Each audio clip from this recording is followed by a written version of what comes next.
چراغ فاونډیشن له طرفه زه ستاسو په خدمت کې یو وار بیا حاضر سوم. نن ظهور آغا صاحب سابق ګورنر او سلطان صاحب دوی په دې کار خیر کې له موږ سره د حصه اخیستلو بندوبست کړی دی او د هر قسم تعاون اعلان یې کړی دی. نو موږ د دوی ډېره شکریا ادا کوو، ډېره مننه ادا کوو چې دوی راغله د شجرکاري مهم آغاز وکړي. ډېره مهرباني. 2 منټه خبره دی.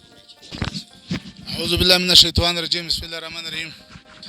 زموږ د خان صاحب هدف هم دا و چې موسمیاتي تبدیلي چې په دنیا کې را روانه ده د هغه واحد حل دا دی چې درختې ولګول سي. او خان صاحب په خپل دور کې د 2013 تر 2022 پورې میلیون ټری چې ولګولې بلیون ټری، نو د هغه په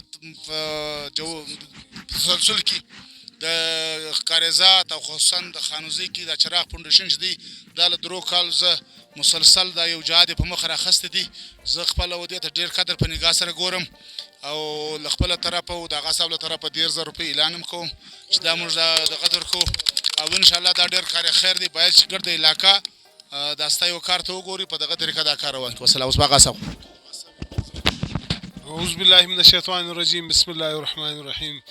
زه د چراغ فاونډیشن و دا ستر کار ته ډېر ستاینه د دوی کوم. چراغ فاونډیشن چې چیرمن دی، زه د دوم شکریا ادا کوم، د ټیم شکریا ادا کوم چې دوی په دا کم خانوزي رنګ علاقه کې څنګه چې سلطان صاحب هم تاسو ته وویل چې زموږ د خو د چیرمن عمران خان هم دا دیرینه یو خواهش دی او هغه دا په ویژن کې هم دا شی دی چې موږ د پاکستان د ګرد پاکستان کلایمټ چینج کوم یو ناسور دی، یو مشکلات دی زموږ حکومت ته هغه راغلی دی بارانونو نه کېدنګ او ګرمي کمې علاقې چې زموږ د سړې وي هغه ډېرې ګرمې سوې چې کمې دغه ګرمې وي هغه هم تبدیلیان په موسم کې د هغو په موسم کې هم تبدیلیان راغلي رونما سوي دي.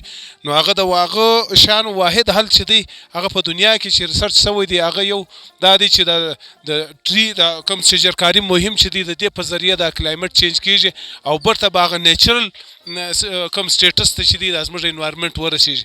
نو موږ په هغه سلسله کې زموږ چیرمن بلیون ټری سونامي خو داسې په ګرده دنیا کې ریکوګنایز سو به عالمي ادارو باقاعده د دې تایید کړی دی چې دا ډېر زبردست او ډېر غټ کار چې خان صاحب وکړي او د دې پاکستان لپاره. نو موږ پر هغه باندې عمل پیرا یو. موږ د دوی ډېره شکریا ادا کوو چې په دا خانوزي او زموږ په بلوچستان کې هم بړ چړ کې دا انشاءالله دا مهم شروع سي دا شجرکاري مهم. ولې دلته چې د مونسون علاقې دي هغه مونسون علاقو کې موږ ته هېڅ نه غواړي، هلته باراني علاقې دي او بارانونه په ډېر غټ شمېر په غټ ګڼ شمېر باندې بارانونه کېږي او هغه اوبه ګرده ځای ځي.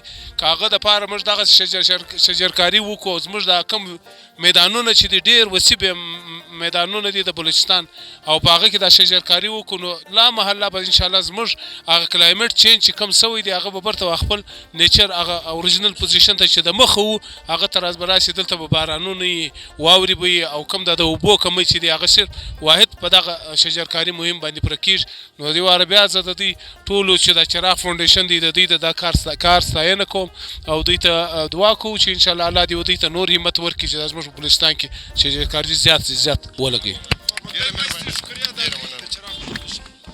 زه د چراغ فاونډیشن له طرفه د شهید ظهور آغا د حاجي سلطان صاحب او د پی ټي آی ټول ملګرو ډېره مهرباني ادا کوم چې دوی نن رالل او په دا شجرکاري مهم کې د مشري شاه واخیسته. ډېره مننه.